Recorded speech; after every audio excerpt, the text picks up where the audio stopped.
Have you ever looked at the news? You see these headlines screaming about a great economy, a record stock market, and then you look at your own bank account and think, wait, are we living in the same country? It can feel like you're living in a totally different reality. Well, you're not crazy, and you're not alone. There is a huge gap between the official story and the financial reality for millions of Americans. So, in this explainer, we're going to dig into the numbers that tell the real story. We'll start with that big disconnect, then we'll see just how many people are living on the financial edge. We're going to bust the myth of averages, look at the heavy anchor of debt, and finally talk about how to reframe your own financial fight. All right, let's dive right in. This is where all that confusion and anxiety starts, with that feeling of being gaslit by the economy. And it all boils down to one simple question. This is it, right? This is the question at the absolute heart of everything. It's a feeling shared by so many people, and it comes from what some are calling a split-screen economy. It's like on one side of the screen, you've got the official data, and on the other, you've got your actual life.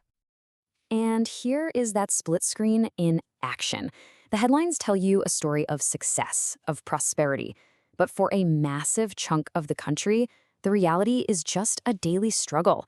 It's that feeling of being trapped on a treadmill, no matter how hard you work. So what does the data actually show? Okay, let this number just sink in for a second. $8,000.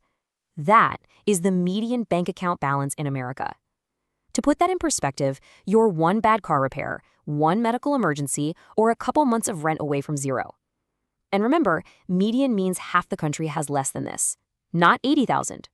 8. This isn't just a number. It's the source of the financial anxiety that so many people are feeling every single day. So that lack of savings, well, it paints a pretty stark picture of just day-to-day survival. These aren't just abstract numbers. These are the stats that define the struggle for the majority of Americans.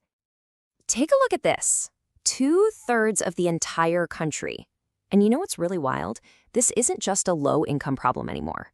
This number includes people making six figures. We're talking lawyers, engineers, managers who are caught in this trap where the money comes in and just evaporates by the end of a month.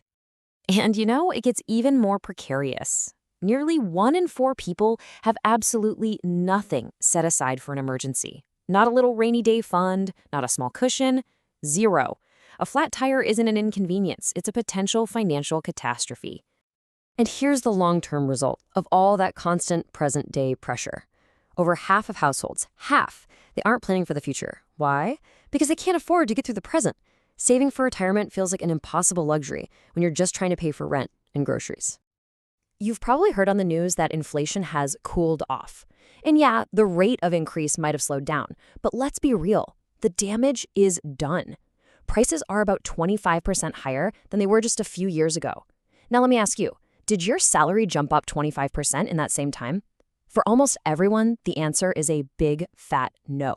And that gap, that's the hole so many people are trying to climb out of. And that gap makes you wonder, if things are really this tough for so many of us, why do the numbers in the news sound so much better? Well, it's because averages are a lie. Seriously. Let's break down how statistics can paint a dangerously misleading picture and find out where people actually stand. Okay, so this is super important to understand. The average is easily skewed. Think of it like this. If you have 10 people in a room and one of them is a billionaire, the average income in that room is going to be hundreds of millions of dollars. But that doesn't mean you're rich. The median, on the other hand, is the person standing smack in the middle. It tells you the real story without the distortion from the outliers at the top. Now let's apply that to retirement. Look at these median numbers. For someone who's, say, 35 to 44, the median is just $35,500. And for people who are staring right at retirement in that 55 to 64 age bracket, it's under $90,000. These numbers are, well, they're terrifyingly far from the millions we're all told we're supposed to have saved.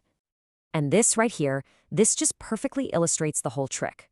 The reported average savings for a 40-year-old is over 90 grand, but the median, the real middle, is less than 40% of that. So if you're 40 and you've got $40,000 saved, you might feel like you're failing, but you are actually doing better than half the country. The official numbers are not telling you the real story.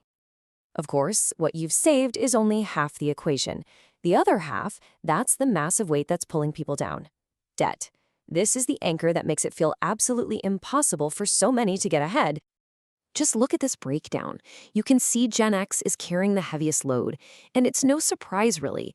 They're the original sandwich generation, getting squeezed from all sides. They're trying to pay for their kids' insane college costs while also helping out their aging parents, all while their own retirement is right around the corner. It's a brutal spot to be in. And this number is just wow. Almost half of all Americans with credit cards are not paying their balance in full each month. That means they are trapped in that vicious, high-interest cycle that is so incredibly hard to break out of. It is basically a tax on not being wealthy. And here's exactly how that trap works. Let's say you have a pretty typical balance, around $7,000, at a 22% interest rate. If you only make minimum payments, it will take you almost 8 years to pay that off. And the cost? You'll pay over $6,000 in interest alone. You end up paying almost double what you originally spent. The system is literally designed to keep you stuck.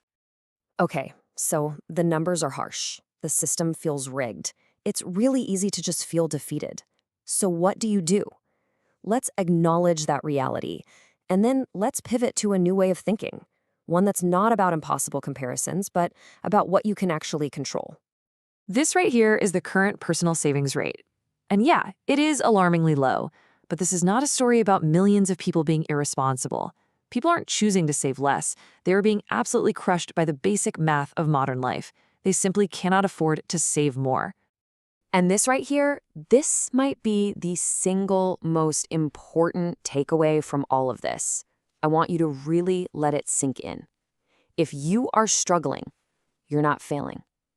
You are being failed. You're trying to play a game within a structure that often seems designed for you to lose. Look, you can't fix the whole economy by yourself, but you can focus right here, on your margin. That little gap, no matter how small, between what comes in and what goes out, that is your weapon. That is your power. That's what builds your emergency fund, that's what pays down your debt, and that's what eventually creates your escape hatch. So at the end of the day, these numbers, they don't have to be your destiny. Stop comparing yourself to some broken, misleading average. You aren't in a race against anyone else. You're in a fight for your own stability, for your own peace of mind. So the real question is, knowing all this, what is your first step to winning that fight?